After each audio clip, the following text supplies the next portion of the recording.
Welcome. I'm E.G. Marshall. Welcome to the world of your terrifying imagination. Consider, at one time, the great cold-blooded reptiles ruled supreme on the face of this earth. But they sickened and died. And dominion was seized by savage, ferocious, hot-blooded killers with hideous fangs and terrible claws. Today, the undisputed lord and master of the planet is man. Yet, in the fullness of time, every victor is finally vanquished. Will we, in our turn, also be conquered? Who waits to make of us what we have made of the animals? Jean? Yes, Monsieur de Maupassant. Do you want to save the world? I? Save the world, did you say? Yes. Save the world. Save the people. Save every human being on the face of the earth. Well, sir, if I could be sure. Look out. Look out toward the harbor. There. At the pier. Do you see that ship? The white three-masted schooner? Yes, sir. You and I, we have to blow it up. But it is such a beautiful ship. Beautiful and deadly. Deadly enough all by itself to enslave the entire human race.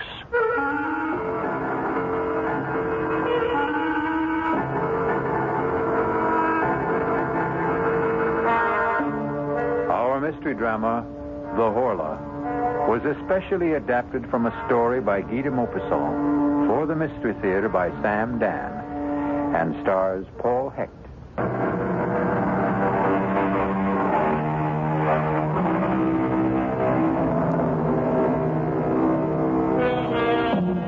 His name was Guy de Maupassant. He was probably the greatest writer of short stories who ever lived. He died in the year 1893. He died young. He died insane.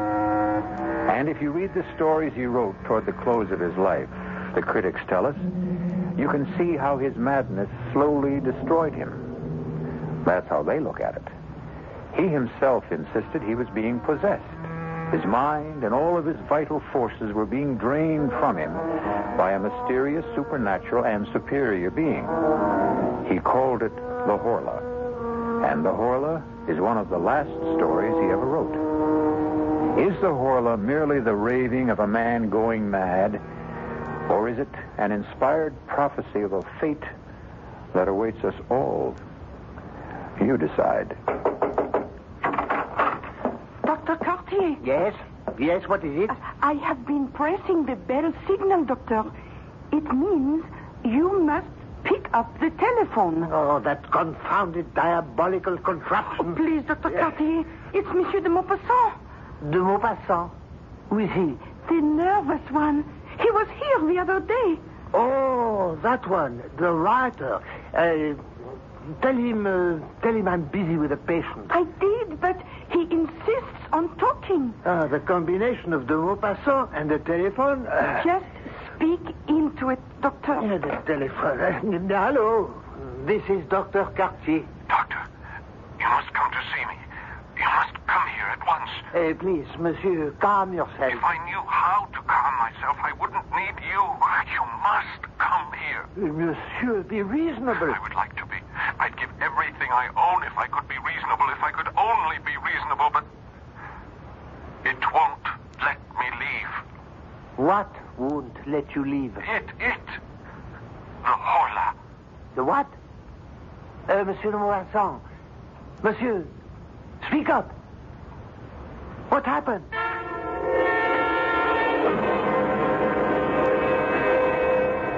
You may put on your shirt, Monsieur de Maupassant.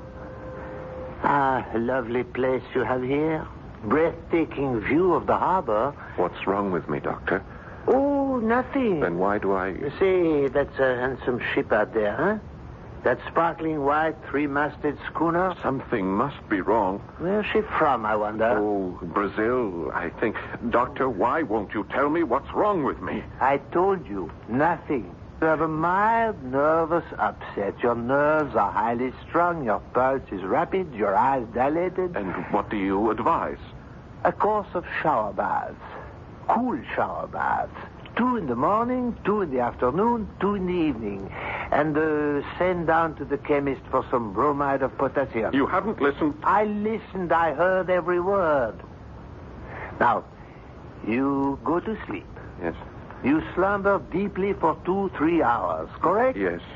Then a nightmare lays hold of you, true? Yes, exactly. You feel someone is in the room with you, in the dark room. Someone is in the room.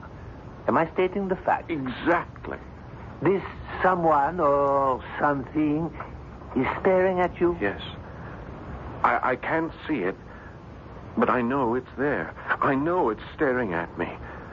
And then it comes closer and closer to me. I feel it touching me. A cold, terrifying touch. And then I hear a sound. A low, vibrating sound. It's nothing human, nothing animal, nothing mechanical. And then I feel a weight, as if something kneels on my chest. A pressure, a terrible pressure.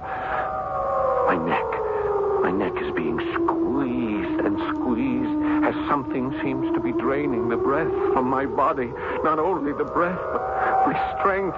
Everything is being drawn from me. I want to struggle, but I can't move. I want to shout for help, but I can't utter a word. I try to fight, to resist, but I'm paralyzed and powerless. And then suddenly, I awake, bathed in perspiration, trembling. And then, exhausted, I fall asleep and slumber restlessly till morning. Yes, I heard. Well, what have you to say about this mysterious creature? He exists in your imagination. Are you sure? Try the treatment, then call me in a few days. No, doctor. No, you must give me an answer for the Horla. The Horla? This creature, this being, this whatever it is. Monsieur de Maupassant, I understand you're a writer. Is that so? Yes. Now then, do I tell you how to write stories? Do I? No. Then don't tell me how to practice medicine.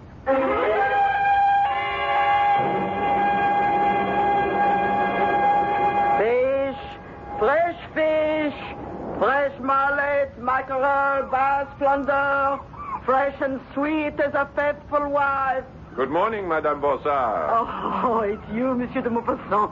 I hear you have been ill. It's because you have not been eating enough fish. I instructed my cook to buy some for dinner. Oh, yes. She has been here. Monsieur, you promised to put me in a story. Well, perhaps I will. Tell me, Madame Bossard, have any interesting new ships come in? Now that is a good question. Yes, it is. And I would say it's not what comes in that's interesting. It's what's not going out. If you get my drift, monsieur. No, I'm afraid I don't understand. The Brazilian. The Brazilian? The white three-master schooner at the end of the pier. Oh, you see? Oh, yes. Well, what about her? Oh, monsieur, she has been tied up here for 3 weeks. So? She hasn't unloaded a stick of cargo. Well, perhaps she's put in for repairs. She has not replaced so much as a rope. Supplies? Food, water? Listen, Monsieur de Maupassant. No one is allowed to go aboard her. Her crew has not been given so much as 10 minutes of liberty. Strange, no? Every few days, her captain comes down to the dock to buy fresh fish, meat, some fruits. And that's all we ever see of them. What does the captain say? Not a word. He's a huge, surly ape of a fellow. He points to what he wants and pays. Comes in without a hello and leaves without a goodbye. Well, we seem to have a mystery. What is the name of the ship? The Horla. The what? The Horla. The Horla? But that's... What is it, monsieur? The Horla. I thought... Yes? I thought I had just made it up. Monsieur, what are you saying? Are you sure? Are you positive that that's the name? The Horla? Well, walk down the pier. You'll see it. It's printed on the bow. Yes. I think I will. Good day, Madame Bossard. Good day, monsieur.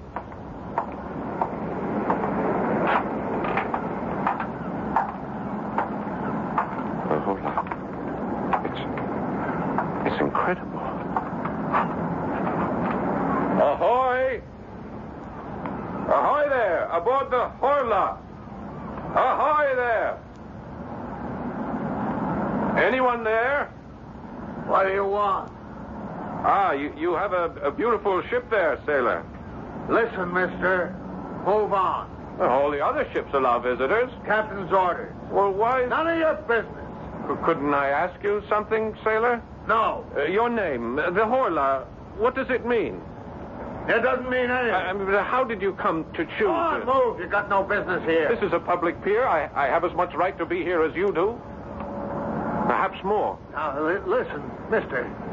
Please, for your own good, get out of here. Leave as fast as you can. Go away. Go away as far as you can before... Before what? Before the... Aha! No! Please. I didn't say anything to him. Well, who are you talking to? No, please. Don't do that to me. No! Sailor, what is it? What is it? No! Sailor!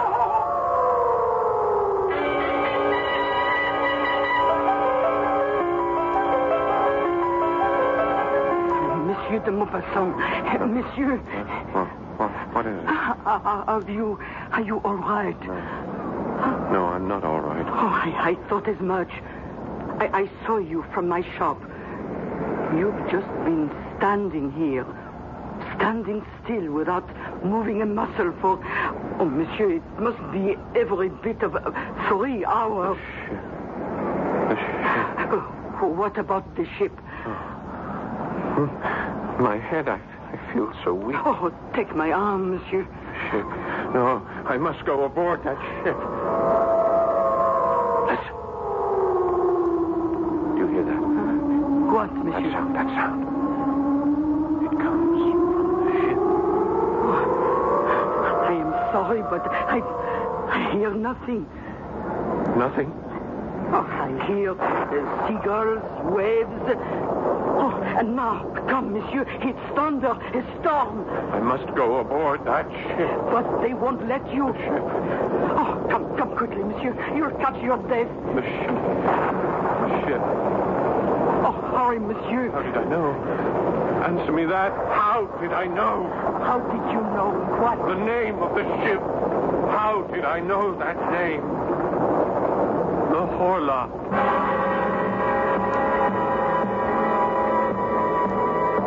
How indeed. And as long as we're asking questions, here's a couple to keep the cauldron boiling. Who, or should we say what, is aboard the Horla? Or perhaps the most strategic question of all, what does the name Horla mean? I'll be back shortly with Act 2.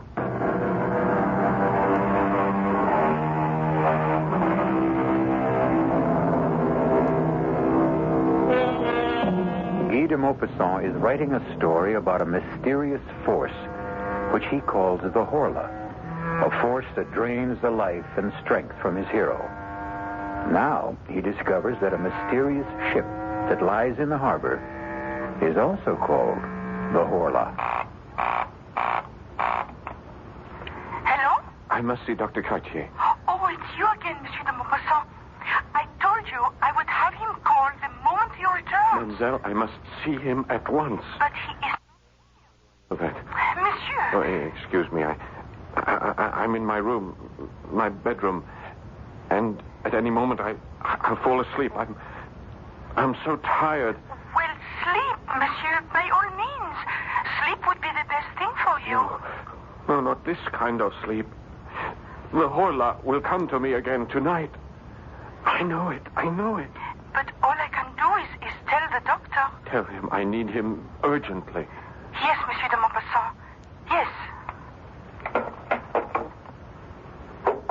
Who's there? Who is that? Who's there? Oh. Monsieur de Maupassant? Oh, it's you, Jean-Baptiste. And who else might it be? Please come in. My lady's finished in the kitchen, and I'm finished, too, with the paint job. Just in time, just before dark. Oh, you didn't have to hurry. Well, get it over with. That's my motto. You thought your house was white before? You should see it now. Please, Jean, sit down. Yes, monsieur. Jean, I have a job for you. Doing what? Doing just what you're doing now. But I'm not doing anything. Oh, yes. Yes, you are. You're sitting there. That's the job? That's the job. And I'm just supposed to sit here? Well, you could talk to me. About what? About anything that comes into your head.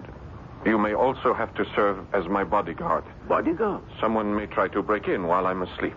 I'm your man. I served in the Chasseurs d'Afrique, the tourist outfit in the army. Oh, that's so. Well, tell me about it.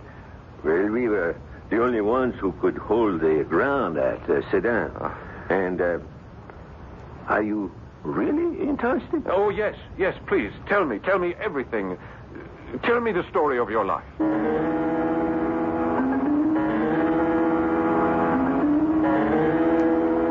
And so we advanced against the Prussian left flank, and we...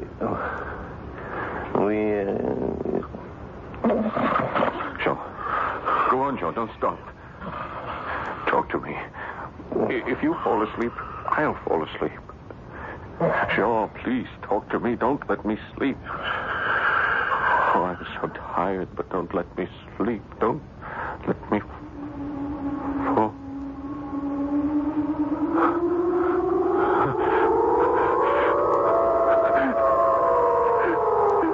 Help! Catch it! Monsieur de... Hold it! What is it? Kill it! Wake up! Get it up, please! Kill it! Kill what, monsieur? Horla! Wake up, monsieur! Please, wake up! I am awake. Can't you see? I'm awake. Rest, monsieur. Relax. Where is it? Where did it go? There is nothing here. Somebody was in this... There was no one in here except you and me. It was here. It was. Impossible, monsieur. It's impossible. You didn't hear it? That terrible sound? Monsieur de Maupassant, I heard nothing. I saw nothing. There was nothing. Oh, no. No, you're wrong. It was here. The window? As you can see, still locked from the inside. The door still barred. From the inside. Nothing human could have gotten in or out. Who says it's human? Are you saying that something less than human may be coming in and out of here at night? It may be more than human. In that case, monsieur, I resign from the job. No, Jean. I'll raise the pay. You cannot raise it high enough. There isn't that much money in the whole of the world.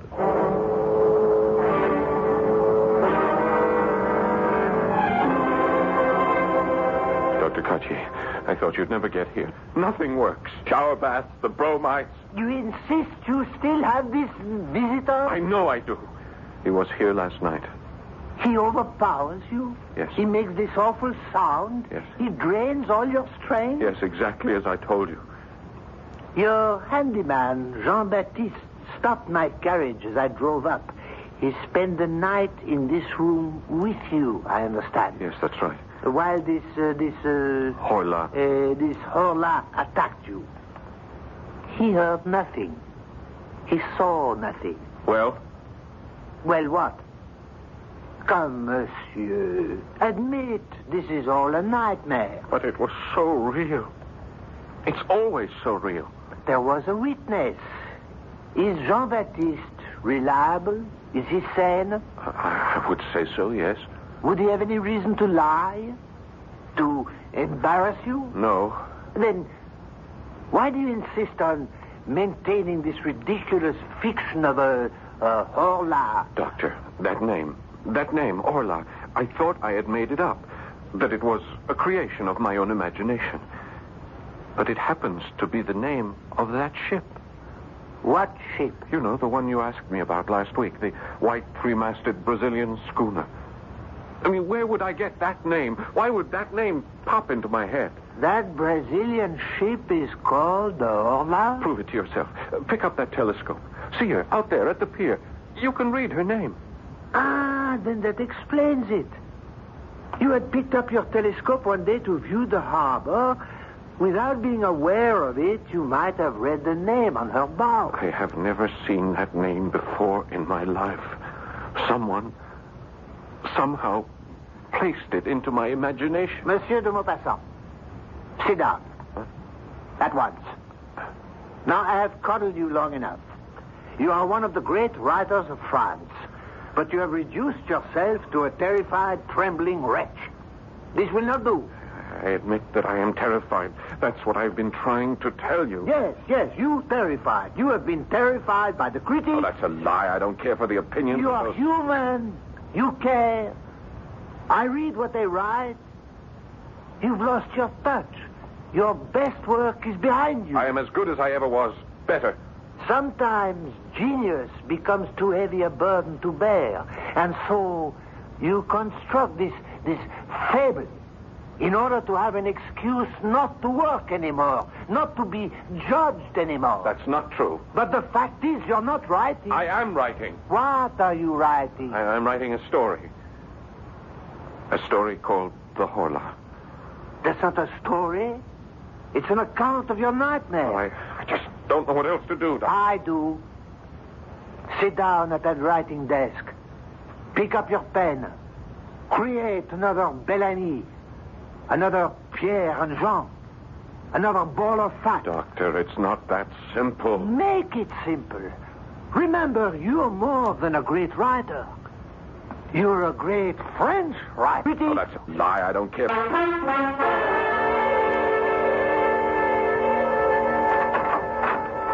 May I come in, monsieur? Oh, Jean-Baptiste, yes, of course. I see your honor is working. That's good. It's good. Yes, I feel wonderful this afternoon. The old lady wants to know if you'd like to come down for tea. Oh, no, I'm in the middle of things here. I'll work through till supper. Well, I didn't mean to interrupt. I just brought you the paper from Paris. Thank you. Well, I'll see you later. I've got to put in the chrysanthemums. The old lady... Jean, listen. What is it, monsieur? You tell me. I can't tell you nothing. You don't hear anything? What? What am I supposed to hear? Just listen, Jean, listen. You're having that problem. The one you had last night. Yes, I'm afraid so. Well, you'd better see the doctor. I've just seen the doctor. Jean, please, would you mind sitting here with me? I don't mind as long as it's the daytime. I just can't work anymore. I don't think I'll be able to concentrate. Well, why don't you take a little nap? No, I don't want to sleep.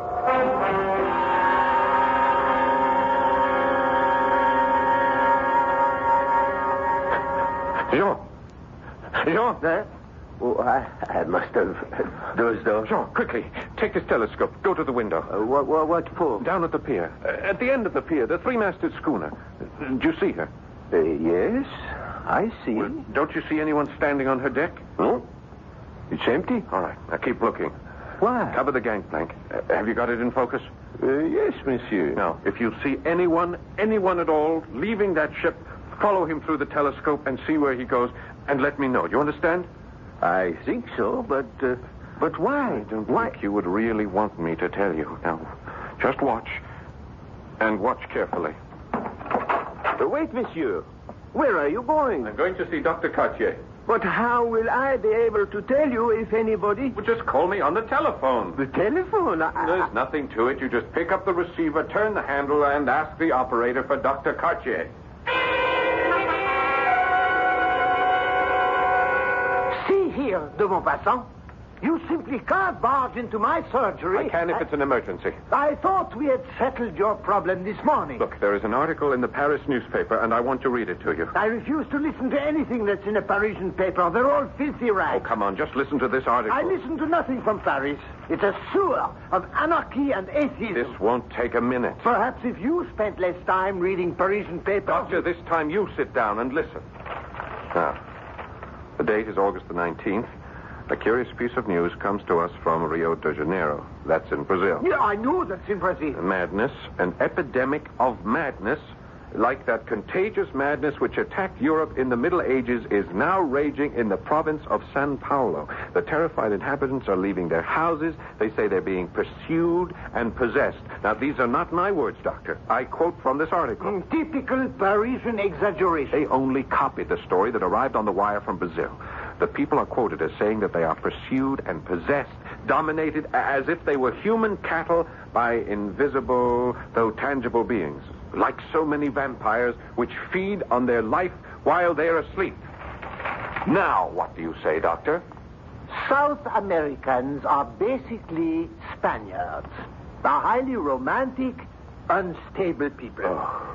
To continue, if I may, Professor Don Pedro Enriquez and several other medical experts have gone into the province to study this madness. Brazil. Doctor, Brazil. The ship that you noticed in the harbor, she comes from Brazil. What of it? I say she brings this madness here with her. She has been tied up here the better part of a month. No one leaves her, no one visits her. She makes no repairs. She takes on no cargo. Now stop fighting me. Think with me. Why is she here? What do you expect me to say? She is here to spread that madness, to capture our souls. Very well. I'll stop fighting you. Good. I'll start to think with you. Assume she is here on the errand you mentioned. Yes. Then why is there no panic in the town, as there was in Brazil? Well, perhaps the conditions aren't the same here. So far, again, for the sake of argument, only you have been attacked. Why? Why you? Perhaps this Horla, perhaps it's selective. Perhaps only I have what it wants. Yes, that could be possible. Well, of course, it could be completely irrational. When I saw that ship sailing up the Seine, I thought she looked so pretty, so white. And this being, this Horla, it also saw me. And it saw my house, which was also a brilliant, sparkling, dazzling white, just like the color of its own ship. For that reason, it decided to take me. Monsieur de Maupassant, I recommend a journey for your health. No, thank you, Doctor. I am going to play this out. Listen to me. Does it matter if you're attacked by an outside force or by a weakness in your own body? The result is the same. Madness. Now, try a change of scene, of climate. Monsieur de Maupassant, the telephone for you. Oh, thank you. Yes? Monsieur, this is Jean-Baptiste. Hello? Yes, Jean. Is this really Monsieur de Maupassant? Yes, of course it is. What is it? It's the first time I ever spoke on the telephone, sir. Your voice sounds different somehow. Never mind that. What do you have to report? A man looks like a ship's officer. He just walked down the gangplank, you know, from the Brazilian. Where did he go? Into Madame Bonsard. Well, meet me there. I may need your help. Yes, sir. And bring a weapon.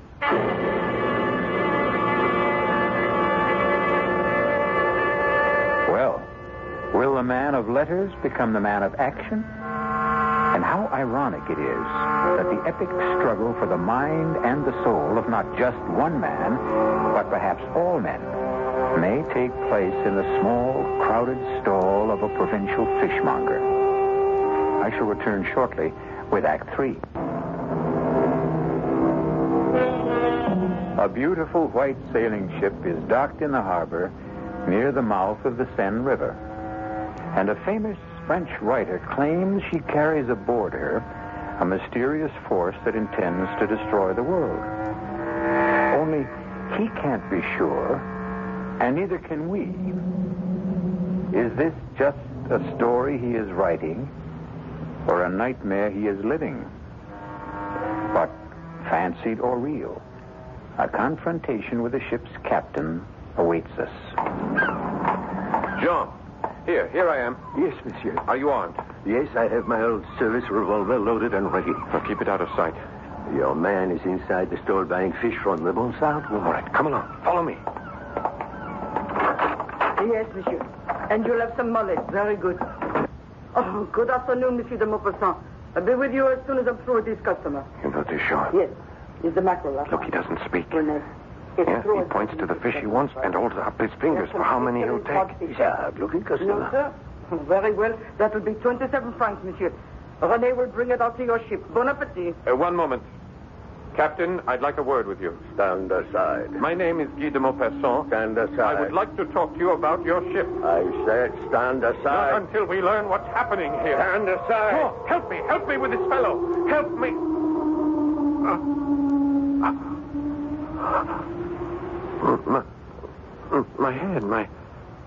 My head.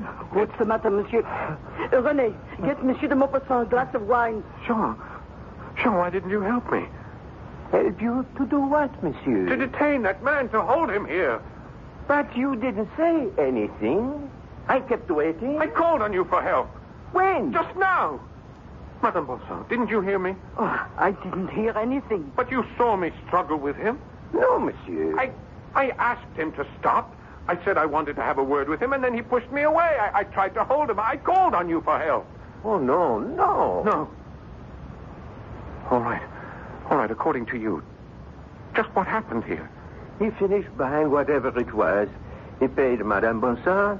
She gave him his change, and he walked out. Madame, is that true? Yes.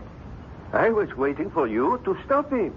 But as long as you didn't, I fear, well, it's your concern. Yes, Jean-Baptiste. It is my concern. All mine.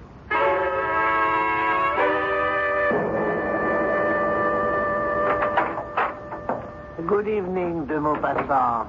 I didn't send for you, Doctor. No, you didn't. But I received a visit from your handyman and the Bonsard woman. They fear for your sanity. I can't fault them in that regard. I fear for it, too. I want to help you. What can you do? I tell you the problem, and you dismiss it as an aberration. Give it up. Give me up, Doctor. I can't. Surely you've lost a patient or two in your career, Doctor. Oh, yes. Well, then this should be no novelty. Why do you persist? Are you that fond of me? No. Actually, I dislike you heartily. Your ideas, your politics. But I am first a Frenchman and a patriot.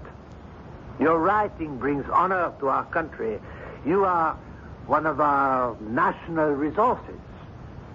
I must save you. How far would you be willing to go? I still don't know the problem. I told you the problem. I read you the dispatch from the Paris newspaper. Very well. This thing, this Horla, why does it attack? Why?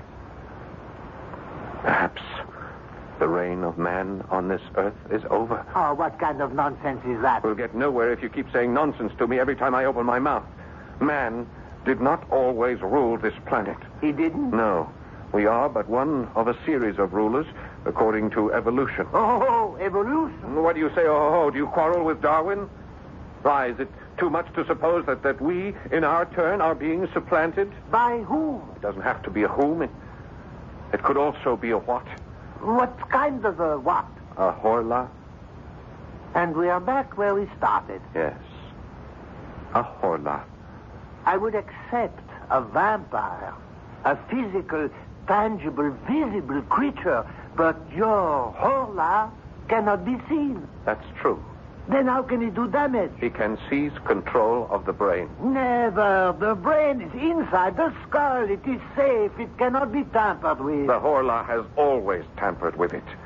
Primitive man feared him, this unknown, unseen horror. The priests, Magicians through the centuries have tried in vain to exorcise him. Yet he has stolen into our minds, captured our thoughts. Mesmer, he understood this power. He could even demonstrate it. And Mesmer was a Frenchman. I regret to say he was also a charlatan. The mind. That part of it we don't know. That dynamic, unconscious portion. The part discovered by Freud. Who? Freud. Sigmund Freud of Vienna. Oh, an Austrian. A brilliant psychologist. Freud, Mesmer, others, they show us glimpses of this awful mental power. Some call it magnetism, suggestion, hypnotism. But only the Horla fully understands it, and he will use it to conquer. But why? Why did we conquer? Because our time had come. And I hear him. He keeps telling me he has come. My boy, let us put you into a hospital for your own good. He'll follow me there. What do you suggest? Eventually, he will make of us what we have made of the horse, the ox. His beast of burden and his food, just by the strength of his will. You need a complete rest, a change of scene. But you know, sometimes an animal turns on its master. Sometimes the slave rebels and kills the oppressor. And I know just the place. Just get away from the sea. Breathe some good, crisp mountain air. And so I'll kill this Horla. I'll have your servants pack some clothes. And if I kill him, perhaps all of us will be safe.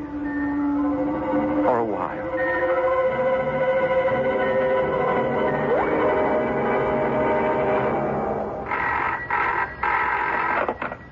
Hello?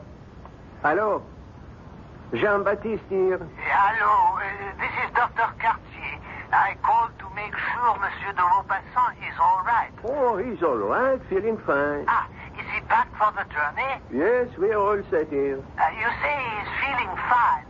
Is he sleeping soundly? No, he's not sleeping at all. He felt so good he went out for a walk. You let him go out? Well, he said he felt so good. Where did he go? I guess he went to the harbor. We have to bring him home. Bring him home at once. Where do you think you're going? I'm coming aboard. What for? I'm delivering a special order of fish to the captain. All right. Go all the way aft.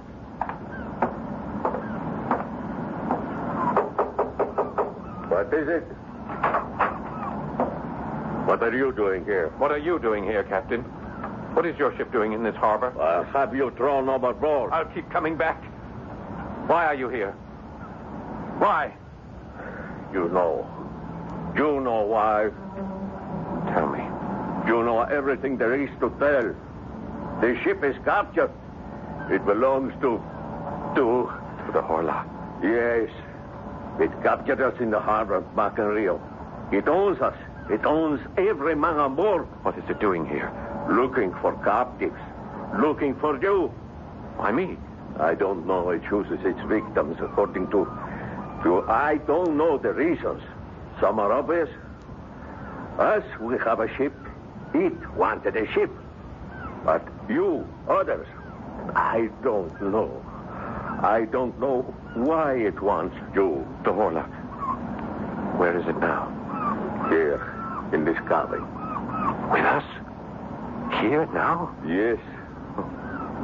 What's it doing? Sometimes, like now, it sleeps. Other times, you better leave now while you can. No, Captain, let's fight it. You cannot fight. Let's kill it. You can't kill it. Kill it, and then we'll all be free. But how can we kill it? It's in here. It's asleep in here. Yes? Lock the door. Lock the door and destroy the ship. Destroy the ship? Burn it. I can't burn it. It's my ship. Not anymore. It belongs to the Horla.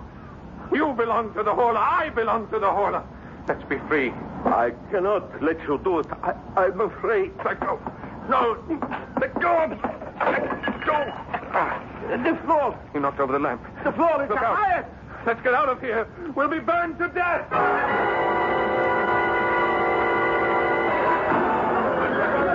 Doctor, look. The ship. It's on fire. Fire. The Maupassant is aboard her. Come on. Guy. Where are you? She's going to blow up. The whole ship is going up.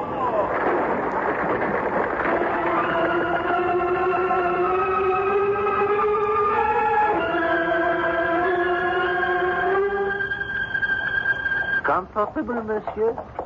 Yes. This is such a pleasant, restful ride. We will be at the sanitarium in time for dinner. You won't regret it. You had a narrow escape last night. Yes. Yes, I know. Why did you go aboard that ship? Why? Yes, why?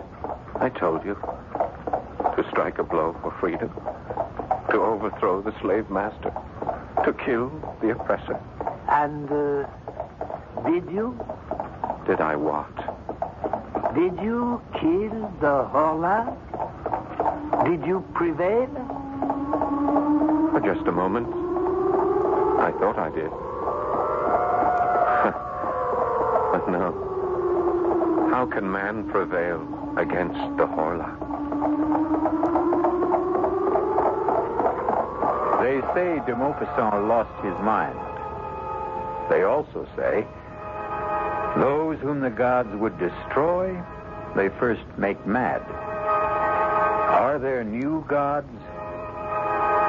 As we are absolute monarchs over the willing horse, the faithful dog, will someone soon force us to yield, spirit, soul, and body, to him? I'll be back shortly.